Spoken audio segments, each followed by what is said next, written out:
Hello बच्चों, आज नया दिन नया चैप्टर, लेकिन चैलेंज वही पुराना है। हमें 15 दिन के अंदर पूरा सिलेबस करके दिखाना है। So we are moving to our next chapter, second chapter, day 2 challenge, acid base and salts. ठीक है, दोबारा एक अच्छा सा एक इजी सा चैप्टर हम लेके आए हैं, केमिस्ट्री का है। मैंने कल भी बताया था कि 25 मार्क्स है का वेटेज है इस पूरी केमिस्ट्री का।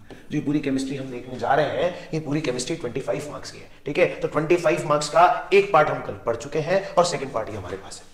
ठीक है, acid base and salts, simple सी अगर मैं बात करूं तो जो भी खट्टी चीजें हैं, अगर मैं सिंपल टर्म्स की बात करूं, जितनी भी हमारी खट्टी चीजें हैं which are sour in taste is known as acid, जितनी भी बिटर कड़वी चीजें हैं that is known as bases, और जितनी भी सॉल्टी चीजें हैं वो क्या है, सॉल्ट्स। ठीक है, तो एसिड बेस एंड सॉल्ट ये तीन तरह के केमिकल होते हैं जो कि हमें हमारे एनवायरमेंट में बहुत आसानी से देखने को मिलते हैं। खट्टी चीजें भी हम खाते हैं, कड़वी चीजें भी हम खाते हैं और सॉल्टी चीजें भी हम खाते हैं। नमक तो हमें डेली चाहिए ही चाहिए। ठीक है, खट्टों में क्या हो गया, अंगूर खट्टे हैं, संतरे खट्टे हैं, और कड़वे लोग भी होते हैं कड़वे, लेकिन जैसे साबुन है वो कड़वा है, जो शैम्पू है उसको टेस्ट करके देखना वो भी कड़वा होता है। तो ये जो मतलब सोप, डिटर्जेंट्स, शैम्पूज, ये जो चीजें होती हैं ये कैसी होती है, कड़वी होती हैं। तो ये क्या कहलाती हैं, बेसिस कहलाते हैं। ठीक है, तो हम इनके बारे में एक जनरल ओवरव्यू आज पढ़ेंगे। ठीक है, तो एसिड्स क्या होते हैं, एसिड्स वो कंपाउंड होते हैं जिनके अंदर हाइड्रोजन होता है, जो कि पार्शियली और होली किसी भी मेटल के ग्रुप से रिप्लेस कर दिए जाते हैं। मतलब जैसे सपोज करो HCl है, HCl के अंदर से ये हाइड्रोजन को कोई भी मेटल क्या करेगा, डिस्प्लेस कर देगा। सपोज करो कि सोडियम ने डिस्प्लेस किया तो वो क्या बना लेगा, NaCl। तो NaCl क्या हो गया, सॉल्ट। तो मतलब एसिड वो सब्सटेंस है जिसके अंदर से पार्शियली या फुल्ली हाइड्रोजन को डिस्प्लेस कर दिया गया किसी मेटल के द्वारा, और वो मेटल क्या हो गया, डिस्प्लेस करके किसी सॉल्ट की फॉर्मेशन कर दिया। तो ये दिस इज कॉल्ड एसिड। ठीक है, एसिड जो होते हैं कितने तरह के होते हैं, ऑर्गेनिक एसिड, ऐसे एसिड्स जो कि हमें लिविंग कंपोनेंट्स के अंदर से मिलते हैं। फॉर एग्जांपल जितना भी हमारा फूड कंटेंट है उसके अंदर जो भी हमें एसिड मिलता है that is known as organic acid. Inorganic acid जो कि हमें या तो लेबोरेटरी से मिलते हैं या फिर उनको हम किसी ना किसी और दूसरे मोड से एक्सट्रैक्ट करके लेके आते हैं अर्थ क्रस्ट से, that are known as organic acid. कुछ एग्जांपल है hydrochloric acid, HNO3 nitric acid, H2SO4 sulphuric acid. ठीक है, this sulphuric acid is also known as king of acids. क्या कहलाएगा ये, किंग ऑफ एसिड्स। आगे बात समझ में। ठीक है, अब दो तरह के एसिड्स और होते हैं, एक होते हैं वीक एसिड और एक होते हैं स्ट्रॉन्ग एसिड। ठीक है, वीक एसिड्स क्या होते हैं, देखो मैं एक चीज बता देता हूं तुम्हें, एसिड्स की एक सबसे इंपॉर्टेंट कैरेक्टरिस्टिक प्रॉपर्टी बता देता हूं कि एसिड्स क्या होते हैं, जैसे तुमने बुक्स के अंदर पढ़ा होगा which turn blue litmus to red. ठीक है, ये तो क्या हो गई 7th क्लास 8th क्लास की डेफिनेशन हो गई। लेकिन अगर हम इसको टेक्निकली देखें, व्हाट इज एसिड, जो वाटर के साथ कांटेक्ट करने के बाद H+ आयंस रिलीज करेगा। ठीक है, जैसे सपोज करो HCl है, ये जैसे ही वाटर के कांटेक्ट में आया इसका डिसोसिएशन चालू हो जाएगा, H+ अलग जाएगा, Cl- अलग जाएगा। तो कोई भी एसिड कौन होता है जो कि वाटर के साथ डिसोसिएट करता है, H+ आयन रिलीज करता है। तो जो ज्यादा H+ आयन रिलीज करेगा वो कौन है, स्ट्रॉन्ग एसिड। जो कम H+ आयन रिलीज करेगा वो कौन है, वीक एसिड। तो डिसोसिएशन के ऊपर डिपेंड करता है, इस डेफिनेशन को पढ़ो। ठीक है, कुछ एसिड्स होते हैं कंसंट्रेटेड एंड डाइल्यूटेड। कंसंट्रेटेड मतलब जो प्योरली क्या होते हैं, एसिड होते हैं। डाइल्यूटेड मतलब जिनके अंदर वाटर का कंसंट्रेशन होता है। ठीक है, तो जिसके अंदर ज्यादा वाटर कंसंट्रेशन है वो क्या हो गए, डाइल्यूटेड। जिसके अंदर बहुत वाटर का कंसंट्रेशन बहुत कम है वो कौन हो गए, कंसंट्रेटेड। ठीक है, इस तरह से ये क्या होते हैं, एसिड बेस एंड सॉल्ट्स होते हैं। ठीक है, अब एक चीज आती है basicity of acid. Basicity of acid is number of hydrogen replaceable. ठीक है, जितने number of hydrogen atom replace हो सकते हैं that is known as basicity. ठीक है, HCl के अंदर से एक, इसकी बेसिसिटी एक होगी, HNO3 एक, H2SO4 2, H3PO4 3। तो जितने नंबर ऑफ हाइड्रोजन आप रिप्लेस कर सकते हो वही उसकी क्या होगी, बेसिसिटी होगी। ठीक है, अब ये कुछ मेथड्स आपको दे रखे हैं जिसमें आपको बताया गया है कि आप एसिड्स को कैसे प्रिपेयर कर सकते हो। ठीक है, एसिड्स की प्रिपरेशन को हम जो है सिंपली पढ़ लेंगे कि एसिड्स कैसे प्रिपेयर होते हैं, बाकी इससे ऊपर कोई क्वेश्चन ज्यादा आना नहीं है। ठीक है, लेकिन हम सबसे पहले पढ़ते हैं general properties of acid. General properties क्या है, they are sour in taste, turn blue litmus to red, blue litmus paper को रेड कर देते हैं। एसिड जो है एसिडिक प्रॉपर्टी शो करते हैं ओनली प्रेजेंस ऑफ वाटर। इस चीज को ध्यान रखना कि ओनली प्रेजेंस ऑफ वाटर में ही शो करते हैं। उनका एक्वा सॉल्यूशन इलेक्ट्रिसिटी को कंडक्ट करता है, और ये कुछ ही मेटल के साथ रिएक्ट करते हैं और हाइड्रोजन गैस को रिलीज कर रहे हैं, ठीक है। और हमने लास्ट चैप्टर के अंदर पढ़ा, चैप्टर नंबर 1 के अंदर, कि कोई भी एसिड जो होगा किसी भी बेस के साथ रिएक्ट करके क्या बनाएगा, एक तो सॉल्ट की फॉर्मेशन करेगा, उसके साथ वाटर बनाएगा, और उस प्रोसेस को हम क्या बोलते हैं, न्यूट्रलाइजेशन रिएक्शन बोलते हैं। क्या बोलते हैं, न्यूट्रलाइजेशन रिएक्शन। तो यही न्यूट्रलाइजेशन रिएक्शन हमें देखने को मिलेगी, कोई भी एसिड किसी बेस के साथ रिएक्ट करके सॉल्ट और वाटर की फॉर्मेशन करेगा। इवन ये जो है 7th पॉइंट से हम क्या कर रहे हैं, इसकी केमिकल प्रॉपर्टीज देखेंगे कि कोई भी एसिड जो है किसी भी कार्बोनेट के साथ या किसी भी हाइड्रोजन कार्बोनेट के साथ रिएक्ट करेगा तो वो सॉल्ट बनाएगा, प्लस वाटर रिलीज करेगा, प्लस CO2 की फॉर्मेशन करेगा, ठीक है। ये केमिकल प्रॉपर्टी है किसकी, एसिड की, कि कोई भी एसिड किसी भी मेटल कार्बोनेट या हाइड्रोजन कार्बोनेट के साथ रिएक्ट करके क्या करेगा, सॉल्ट की फॉर्मेशन करेगा, ठीक है। वैसे तो ठीक है, इसकी केमिकल प्रॉपर्टीज के बारे में भी हम और भी पढ़ेंगे, ठीक है। लेकिन अभी हम देखते हैं क्या, बेसिस के बारे में और एसिड्स की सिमिलरिटी के बारे में, ठीक है। तो एसिड्स के अंदर क्या होता है, सारे एसिड्स के अंदर देखो क्या है, सारे एसिड जो होते हैं, इस पार्ट को ध्यान से पढ़ना, सारे एसिड जो होते हैं H+ आयन रिलीज करते हैं। क्या रिलीज करते हैं, H+ आयंस। और ये H+ आयंस रिलीज करना ही जो होता है ना, इनकी कैपेबिलिटी होती है, इनकी कैरेक्टरिस्टिक प्रॉपर्टी होती है। और ये H+ आयन कब रिलीज करेंगे, ओनली एक्वस मीडियम में रिलीज करेंगे, ठीक है। जब तक इनको कोई भी वाटर की प्रेजेंस नहीं मिलेगी ना बेटा, तब तक ये H+ आयंस रिलीज नहीं करेंगे। जैसे यहाँ कुछ लिखा हुआ है कि एल्कोहल और ग्लूकोज, उनके अंदर भी अगर मैं एल्कोहल का फॉर्मूला देखूं तो C2H5OH हाइड्रोजन है, ठीक है, C6H12O6 हाइड्रोजन है, लेकिन ये क्या कर रहे हैं, वाटर की प्रेजेंस में H+ आयन रिलीज नहीं कर रहे, इसलिए ये क्या है, एसिड्स नहीं है। लेकिन HCl H+ आयन रिलीज करेगा, इसलिए ये क्या है, एसिड है, ठीक है। हम एसिड्स को कहाँ यूज करते हैं, toilet cleaner, detergent industries, food preservative, storage batteries, explosive TNTs बनाने में काम करते हैं, और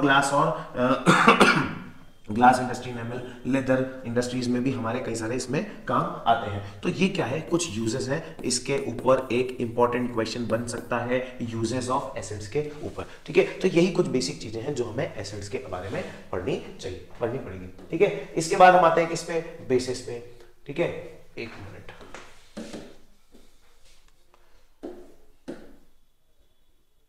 ओ कहां गया, ठीक है। तो हम आते हैं कहां पे, बेसिस पे, ठीक है। अब बेसिस क्या होते हैं, बेसिस वो सब्सटेंस होते हैं जो कि OH- hydroxide of metal release करते हैं। मतलब क्या कर रहे हैं, जब उनका डिसोसिएशन होगा, देखो एक एसिड के लिए हमने पढ़ा कि कोई भी एसिड अगर डिसोसिएट होता है तो वो H+ आयन रिलीज करता है, तो कोई भी बेस अगर डिसोसिएट होगा तो वो क्या रिलीज करेगा, OH- आयंस रिलीज करेगा, ठीक है। तो कोई भी केमिकली अगर मैं बेस को देखूं तो केमिकली बेस क्या कर रहा है, डिसोसिएट होकर के हमें OH- आयंस प्रोवाइड कर रहा है। जैसे NaOH डिसोसिएट हुआ, OH- आयन, COH का होल ट्वाइस डिसोसिएट हुआ तो OH- आयन मतलब आयंस को रिलीज किया, ठीक है। तो ये क्या होते हैं, बेसिस होते हैं। अब अल्कलीज क्या होती है, जितने भी वाटर सॉल्युबल बेसिस होते हैं, जितने भी वाटर सॉल्युबल बेसिस होते हैं उनको हम क्या कहते हैं, अल्कलीज। इसके एग्जांपल है sodium hydroxide, potassium hydroxide, calcium hydroxide, जो कि क्या है, सब सॉल्युबल है वाटर के अंदर, ठीक है। आगे वर्षन में all the alkalies are bases but all the bases are not alkalies, मतलब सारे बेसिस जो है वो वाटर में डिसॉल्व नहीं होते, ठीक है। सारे बेसिस जो है वो वाटर में डिसॉल्व नहीं होते हैं, इसलिए सारे बेसिस को हम अल्कलीज नहीं बोल सकते। इसके ऊपर एक रीजनिंग क्वेश्चन बन सकता है, 1 नंबर का छोटा सा क्वेश्चन यहाँ पे बन सकता है, ठीक है। अब ये बेसिस की फॉर्मेशन बताई गई हमें कि बेसिस कैसे बनाए जाते हैं, ठीक है। We can skip that part. हम आते हैं जनरल प्रॉपर्टीज ऑफ बेसिस पे। बेसिस क्या होते हैं, bases, the solution of bases in water gives soapy touch, ठीक है। ये कैरेक्टरिस्टिक प्रॉपर्टी है किसकी, बेसिस की, कि bases are soapy and slippery to touch, soapy and slippery to touch when dissolved in water, ठीक है। और यहां क्या लिखा है, when they dissolve in water they release OH- ion, तो OH- आयन रिलीज करेंगे, तो वही हमने पहले डिस्कस कर लिया, ठीक है। अब इनके अंदर आयंस की प्रेजेंस होती है, ठीक है, इसलिए इसका एक्वस सॉल्यूशन क्या करेगा, इलेक्ट्रिसिटी कंडक्ट कर सकता है। एसिड में भी हमने पढ़ा था कि एक्वस सॉल्यूशन में ही इलेक्ट्रिसिटी कंडक्शन होगा। ऐसा क्यों पढ़ा, क्योंकि जैसे मैंने बताया कि कोई भी एसिड है वो एक्वस मीडियम में ही H+ आयन और OH- आयन रिलीज करेगा। इसी तरह से कोई भी बेस है वो H+ आयन और OH- आयन रिलीज करेगा, और जब फ्री आयंस प्रेजेंट होंगे तब ही इलेक्ट्रिसिटी का कंडक्शन होगा। इस बात को ध्यान रखना, ठीक है। तो इस चीज को हम ध्यान में रखते हैं। They turn red litmus to blue paper, and ये वही वाली बात है कि एसिड के साथ रिएक्ट करेंगे तो सॉल्ट प्लस वाटर की फॉर्मेशन करेंगे, फला फला वो सारी बातें, ठीक है। इस तरह से बातें होती हैं। है ना। अब इसके बाद हम और कैरेक्टरिस्टिक प्रॉपर्टी हम देख लेते हैं कि क्या चाह रहा है। ठीक है, अब इसके बाद हम देख लेते हैं कि oxides which produce acid in aqueous solution are acidic oxide. ठीक है, and they usually are non metals. अच्छा, एसिड के बारे में भी मैं तुम्हें एक चीज बता दूं और बेसिस के बारे में मैं तुम्हें एक चीज बता दूं कि जितने भी एसिड तुम देखोगे वो सारे क्या होते हैं, नॉन मेटल्स होते हैं।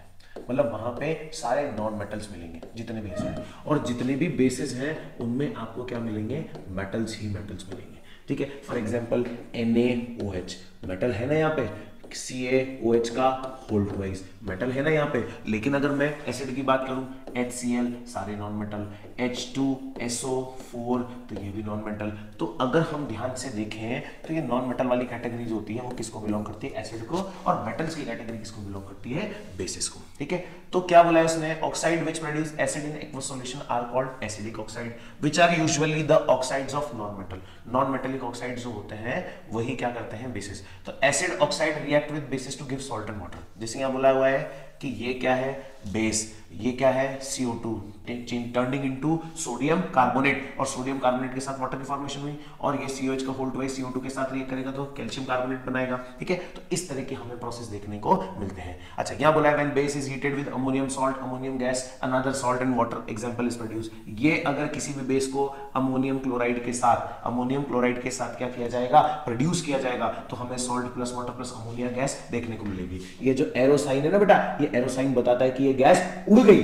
ठीक है, आ गई बात समझ में। अब क्या होते हैं कि कुछ बेसिस जो होते हैं मतलब अलग अलग तरह के सॉल्ट प्रोड्यूस करते हैं जब उनमें अमोनियम हाइड्रोक्साइड जोड़ा जाता है या फिर उनको अंदर एल्यूमिनियम सल्फेट, अमोनियम सल्फेट या एल्यूमिनियम हाइड्रोक्साइड जोड़ा जाएगा, तब वो हमको किस किस तरह के सॉल्यूशंस प्रोड्यूस करते हैं या किस किस तरह के सॉल्ट हमें देखने को मिलते हैं। देखते हैं कि कभी भी कोई भी अमोनियम ऑक्साइड, अमोनियम हाइड्रोक्साइड जो कि एक बेस है, उसको हम एल्यूमिनियम सल्फेट के साथ डालेंगे तो हमें एल्यूमिनियम हाइड्रोक्साइड मिल जाएगा और अमोनियम सल्फेट अलग से निकल जाएगा। ये एक सिंपल सी केमिकल रिएक्शन है जो बेसिस के साथ होगी। ठीक है, इसके बाद हम देखते हैं कुछ स्ट्रॉन्ग बेसिस के बारे में। ठीक है, अब जैसे मैंने तुम्हें बताया था स्ट्रॉन्ग एसिड और स्ट्रॉन्ग एसिड और वीक एसिड के बारे में मैंने तुम्हें कहानी बताई थी। ठीक है, कि स्ट्रॉन्ग एसिड क्या होते हैं और वीक एसिड क्या होते हैं। एक मिनट, ठीक है, तो स्ट्रॉन्ग एसिड क्या होते हैं और वीक एसिड क्या होते हैं, इसके बारे में मैंने तुम्हें लास्ट बताया था। ठीक है, वही कहानी स्ट्रॉन्ग बेस और वीक बेस के अंदर है। स्ट्रॉन्ग बेस और वीक बेस के अंदर कैसे है कि जो जितने ज्यादा OH माइनस आयन रिलीज करेगा वो उतना स्ट्रॉन्ग है, और जो जितने कम OH माइनस आयन रिलीज करेगा वो उतना ही वीक है। ठीक है, इस बात को ध्यान रखना। तो यही कहानी किसके साथ चालू लागू होती है, एसिड्स के साथ भी होती है। लेकिन एसिड में क्या रिलीज होते हैं, H प्लस आयंस, लेकिन बेसिस में क्या रिलीज होते हैं, OH माइनस आयन। तो OH माइनस आयन के अकॉर्डिंग क्या होंगे, स्ट्रॉन्ग बेस और वीक बेस। जितने ज्यादा OH माइनस आयन निकलेंगे, जितनी स्पीड से निकलेंगे वो स्ट्रॉन्ग बेस, और जितनी स्लो रेट से निकलेंगे वो वीक बेस। ठीक है, तो ये चीजें यहां पे हमें देखने को मिलती हैं। ठीक है, हम बेसिस के कुछ कॉमन यूजेस देख लेते हैं। सोप एंड टेक्सटाइल इंडस्ट्रीज में, पेपर में, मेडिसिन में यूज होते हैं। फर्टिलाइजर्स और पेस्टिसाइड्स, डाइज, प्लास्टिक्स वगैरह, व्हाइट वॉशिंग, एसिडिटी को हटाने के लिए, और कई सारी लेबोरेटरीज में एज अ रिएजेंट यूज किया जाता है, अगेंस्ट एसिड यूज किया जाता है। ठीक है, अब इसके बाद देखो हमने क्या पढ़ लिया, एसिड पढ़ लिया, बेस पढ़ लिया। अब हमें यह कैसे पता पड़ेगा कि whether the given substance is acid और बेस, उसके लिए क्या होते हैं, कुछ इंडिकेटर्स होते हैं। ठीक है, इंडिकेटर्स क्या करते हैं, इंडिकेटर्स वो केमिकल सब्सटेंस होते हैं जो कि हमें ये बताते हैं कि whether the given substance is acid और बेस। अब वो कैसे बताएंगे, वो या तो कलर चेंज कर लेते हैं, या उनका टेस्ट चेंज हो जाता है, या उनकी स्मेल चेंज हो जाती है। ठीक है, तो हमें कुछ बेसिस यहां दे रखे हैं, जैसे ब्लू लिटमस का सॉल्यूशन। ठीक है, रेड लिटमस का सॉल्यूशन। तो ये रेड लिटमस और ब्लू लिटमस के जो सॉल्यूशन है, इससे हमें क्या देखने को मिलेगा कि अगर हमने उसको एसिड के अंदर डाला तो जो ब्लू लिटमस का सॉल्यूशन होगा वो किस में कन्वर्ट हो जाएगा, रेड में। ठीक है, लेकिन अगर उस ब्लू लिटमस के सॉल्यूशन को हमने किसके अंदर डाला, बेस में, तो उसके अंदर हमें कोई चेंजेस देखने को नहीं मिलेंगे। ठीक है, रेड लिटमस की अगर मैं बात करूं, रेड लिटमस को अगर मैं एसिड में डालूंगा तो मुझे कोई चेंज देखने को नहीं मिलेगा, क्योंकि वो ऑलरेडी रेड है, और एसिड में लिटमस का कलर कैसा होता है, रेड होता है। लेकिन अगर उसे रेड लिटमस को मैं डालूंगा किसमें, बेस में, तो वो कैसा हो जाएगा, ब्लू हो जाएगा। यही केमिकल प्रॉपर्टी हमें देखने को मिलती है किसमें, एसिड और बेसिस के अंदर। क्योंकि एसिड और बेस को सबसे पहले इंडिकेट, मतलब जो सबसे पहले जानने का तरीका है बिना उसको टेस्ट किए, बिना उसको टच किए, वो यही है कि आप उसमें क्या करो, इंडिकेटर्स को यूज करो। ठीक है, जैसे इसमें कुछ इंडिकेटर्स हमें और दे रखे हैं। ठीक है, वो इंडिकेटर क्या है, देखो आप, इंडिकेटर में सबसे पहला indicator methyl orange. Methyl orange का एसिड में कैसा कलर होता है? रेड। क्या बोलते हैं, बेस में कैसा कलर हो जाएगा? ब्लू। लेकिन वो जब न्यूट्रल रहेगा वो ऑरेंज कहलाएगा। फिनोफ्थेलिन कलरलेस रहता है, कलरलेस रहता है किसमें? न्यूट्रल और एसिड में। लेकिन वो रेड या फिर कैसा हो जाता है? पिंक हो जाता है किसमें? जब वो बेस के अंदर जाता है। जैसे टर्मरिक है, हल्दी है, हल्दी जो है, हल्दी को किसी एसिड में डालो तो वो ब्राउन हो जाएगी, ठीक है। ये येलो और येलो ही रहेगी, मतलब न्यूट्रल में और बेस में कैसी रहेगी? वो येलो ही रहती है, ठीक है। जैसे तुमने देखा होगा हम सोडा और नींबू के साथ कुछ एक्सपेरिमेंट करते हैं, शॉर्ट्स में जाके देखोगे तो मैंने एक एक्सपेरिमेंट किया हुआ है हल्दी के साथ, तो ये सब चीजें हमें देखने को मिलती है, ठीक है। नेक्स्ट आता है हमारा पीएच स्केल। पीएच की फुल फॉर्म क्या होती है? पीएच। पीएच मतलब होता है potence of hydrogen. Potence of hydrogen. जब इसको बनाया गया था ना, सबसे पहले सोरेनसन नाम का एक साइंटिस्ट था, उसने बताया था, तो उन्होंने क्या किया था? इसको पोटेंस ऑफ हाइड्रोजन बोला था। पोटेंस का मतलब होता है पावर, ठीक है। तो पीएच बेसिकली क्या है कि हाइड्रोजन की पावर को बताता है। तो अब इसके एक साथ क्या किया गया? पीएच स्केल बना दिया गया। पीएच स्केल मतलब एक सॉर्ट ऑफ टेबल बना दी गई है जिसके अंदर 0 से लेकर के 14 तक कई सारी वैल्यूज होती है, ठीक है। जो बीच में इंडिकेटर 7 वाली वैल्यू होती है, जो 7 वाली वैल्यू होती है उसको हम क्या मानते हैं? न्यूट्रल मानते हैं। इधर जितना चलोगे उतना ही बड़ा एसिड है, उधर जितना चलोगे उतना ही बड़ा क्या है? बेस है, ठीक है। इधर लेफ्ट में जितना होगे ना उतना ही बड़ा एसिड है, उधर जितना जाओगे उतना ही बड़ा क्या है? वो बेस है, ठीक है। तो ये एसिड और बेस को इंडिकेट कि देखो, अभी हमें ये तो पता पड़ गया इंडिकेटर से कि यार whether the substance is acidic और बेसिक, लेकिन ये कैसे पता पड़ेगा हमें कि उसका मार्जिन कितना है? वो स्ट्रॉन्ग है, वीक है, कि कौन सा स्ट्रॉन्ग है, कौन सा वीक है, ठीक है। H+ आयंस की रिलीजिंग से तो हम समझ सकते हैं, लेकिन उसको ही इंडिकेट करने के लिए एक यूनिवर्सल इंडिकेटर बनाया गया, उसको पीएच स्केल में बना दिया गया है, उसकी एक पूरी टेबल बनाई गई है। जैसे विनेगर है, विनेगर का पीएच होता है 3.0, एसिड रेट जो होती है उसका 5.6, मिल्क जो होता है 6.5, ये ऑलमोस्ट न्यूट्रल रेंज में आ जाता है। प्योर वाटर 7, ब्लड का स्लाइडली बेस हो गया, ठीक है। अब हमारे पास क्या है कि ये पीएच इंडिकेटर्स है, ठीक है। इस पीएच की हमारी डेली लाइफ में क्या क्या इंपॉर्टेंस है इसको हम देखते हैं। हमारी लाइफ में पीएच जो है ना बहुत इंपॉर्टेंट रोल प्ले करता है। सबसे पहला रोल प्ले करता है हमारे डाइजेशन में, सबसे पहला रोल प्ले करता है हमारे डाइजेशन में। डाइजेशन में कैसे रोल प्ले करता है कि हमारी बॉडी के स्टमक के अंदर HCl रिलीज होता है, और उस HCl से क्या होता है? हमारी बॉडी का पीएच लेवल गिर जाता है, ठीक है।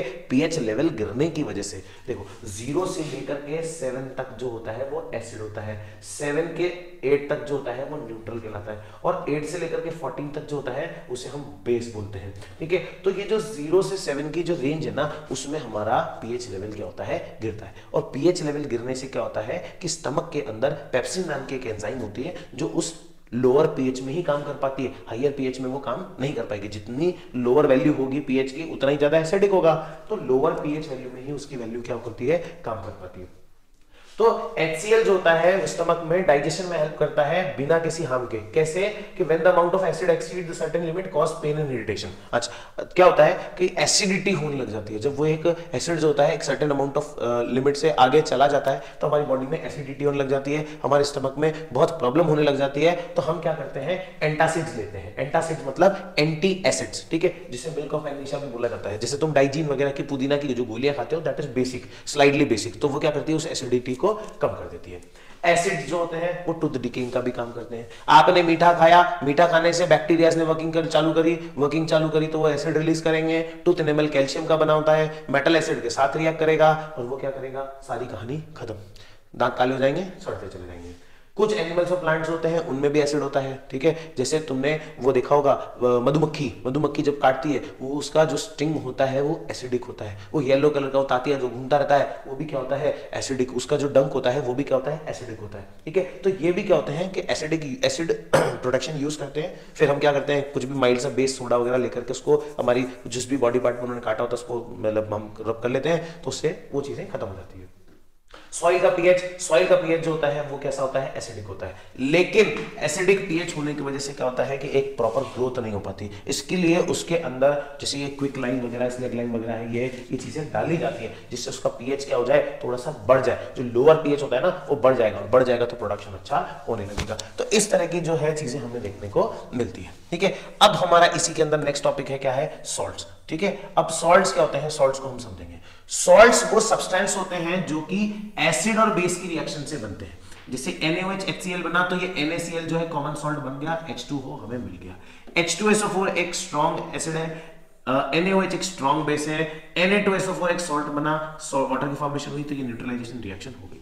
सॉल्ट्स हमारे कहां कहां काम आते हैं? Preservatives of food, antacid of medicine, electroplating, refining of petroleum product, ठीक है, गन पाउडर फायरवर्क्स बनाने में काम आते हैं, वाटर को प्यूरिफाई करने में काम आते हैं, ठीक है। हम देखेंगे अभी इसमें कुछ केमिकल कंपाउंड्स हम देखेंगे जो कि कॉमनली हमारे पास यूज होते हैं, उन्हीं को देख करके हम समझेंगे कि सॉल्ट्स की कहां यूज होती है, ठीक है। सबसे पहला हमारा कॉमन सॉल्ट है, कॉमन सॉल्ट मतलब ये NaCl, ठीक है।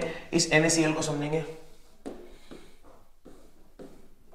ठीक है। NaCl हमें कहां से मिलता है? देखो, NaCl हमें मिलता है कहां से? सी वाटर से, ठीक है। जो भी मिनरल्स होते हैं रॉक वगैरह के थ्रू वहां से मिलते हैं, रॉक सॉल्ट भी बोलते हैं, और जनरली ये हमें सी वाटर से मिलता है, ठीक है। अब इसके कहां यूजेस हैं? ये यूनिवर्सल प्रिजर्वेटिव्स हैं, इंग्रेडिएंट ऑफ फूड, हर घर के अंदर नमक काम में आता है, तो ये यूनिवर्सल इंग्रेडिएंट है, ठीक है। मैन्युफैक्चरिंग ऑफ सोप में काम आता है, mixed with ice produce very low temperature, can be used as refrigerant, ठीक है। अगर हम इसको बर्फ के साथ मिला दें तो बर्फ को पिघलने से रोकता है, आइस को मेल्ट होने से रोकता है, ठीक है। तो सेकंड हमारा जो है वो सोडियम हाइड्रोक्साइड, सोडियम हाइड्रोक्साइड का फॉर्मूला इज NaOH, ठीक है। This is sodium hydroxide. Sodium hydroxide को हम क्या बोलते हैं? Caustic soda. This is the general name of sodium hydroxide, general name of sodium hydroxide, ठीक है। फॉर्मूला इसका क्या हो गया? NaOH। इसको कैसे निकाला जाएगा?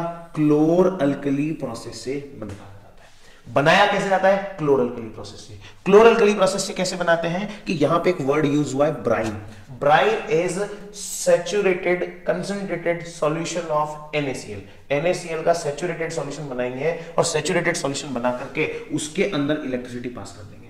इलेक्ट्रिसिटी पास करेंगे तो तीन चीजें मिलती है, सोडियम हाइड्रोक्साइड, हाइड्रोजन और क्लोरीन, ठीक है। अब इन तीनों चीजों के यूजेस हैं, इसका भी यूज है, इसका भी यूज है, इसका भी यूज है, ठीक है। वो क्या यूजेस है देखना। जो सबसे पहले सोडियम हाइड्रोक्साइड है, सोडियम हाइड्रोक्साइड हमको कैसे यूज किया जाता है? सोप एंड डिटर्जेंट्स में, डिग्रीजिंग मेटल्स में और manufacturing of paper and artificial fibres में यूज किया जाता है, ठीक है। इसके अलावा ये हाइड्रोजन और ये क्लोरीन जो है ना बेटा, इनके भी कई सारे यूजेस हैं। जैसे अब हमने पढ़ा था डिसइंफेक्टेंट, ये डिसइंफेक्टेंट की तरह यूज होती है, ठीक है। ये हाइड्रोजन जो होती है ना, ये रॉकेट फ्यूल की तरह यूज होती है। तो ये जो तीनों प्रोडक्ट निकलते हैं ना बेटा, इन तीनों प्रोडक्ट की कहीं ना कहीं यूजेस है, ठीक है। ये PVC पाइप्स बनाने में भी बहुत यूज होता है, क्योंकि जो क्लोरीन पाउडर होता है ना बेटा, ये प्योरेस्ट फॉर्म ऑफ क्लोरीन होता है, तो ये PVC पाइप्स बनाने में काम आता है, ठीक है। डिसइंफेक्टेंट्स बनाने में काम आता है, और टेट्राक्लोराइड, बहुत सारे तरह के टेट्राक्लोराइड्स बनते हैं, उनको बनाने में काम आता है। और इस हाइड्रोजन का जो सबसे इंपॉर्टेंट यूज है ना बेटा, वो यही है कि इसको एज अ फ्यूल, जो रॉकेट, जो स्पेस रॉकेट होता है, लॉन्चर्स, उन्हीं में यूज किया जाता है इसको, ठीक है। इसके बाद हम देखते हैं क्या? Bleaching powder. ब्लीचिंग पाउडर जो है वो क्या नाम से?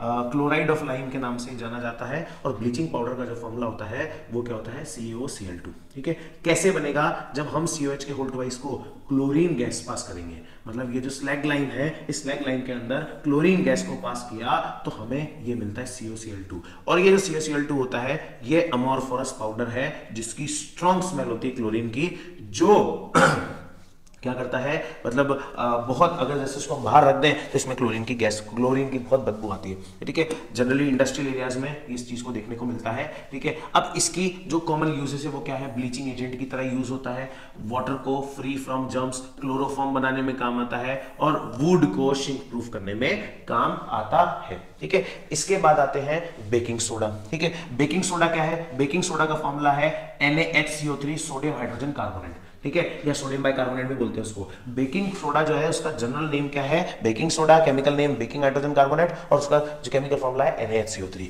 कैसे बनता है? जब NaCl के अंदर, NaCl बोले तो ये कंबाइंडली क्या कहलाएगा? ब्राइन कहलाएगा, ठीक है। ब्राइन के अंदर CO2 गैस और अमोनिया गैस को रिलीज किया जाता है, तो हमें NaHCO3 plus ammonium chloride release होता है। तो यहां से हमें अमोनियम क्या नाम से बेकिंग सोडा मिल गया, ठीक है। अब ये जो बेकिंग सोडा है, बेकिंग पाउडर बनाने में काम आता है, ठीक है। बेकिंग पाउडर कैसे बनाने में काम आता है कि जब बेकिंग सोडा के अंदर हम क्या करते हैं, टार्ट्रिक एसिड जो होता है वो डाल देते हैं, तो वो क्या करता है? एज अ बेकिंग पाउडर काम आता है। बेकिंग सोडा जो होता है थोड़ा सा बिटर होता है टेस्ट में, बेकिंग पाउडर जो होता है वो बिटरनेस नहीं होती है, ठीक है। तो वो उस बिटरनेस की वजह से बेकिंग सोडा को यूज नहीं किया जाता, बेकिंग पाउडर को यूज किया जाता है। बेकिंग सोडा जनरली जो है दूसरी चीजों में काम आता है, खमीर वगैरह उठाने के, लेकिन बेकिंग पाउडर जो है वो ब्रेड इंडस्ट्रीज जो होती है ना, ब्रेड वगैरह जो बनाई जाती है, जहाँ टेस्ट का मैटर होता है, वहां पे बेकिंग पाउडर को यूज किया जाता है, ठीक है। आगे बात समझ में। इसके अलावा बेकिंग सोडा का जो सबसे इंपॉर्टेंट यूज है फायर एक्सटिंग्विशर के अंदर, सोल्डर, ठीक है। और टेक्सटाइल इंडस्ट्री, सिरामिक इंडस्ट्री के अंदर सबसे ज्यादा यूज में लिया जाता है।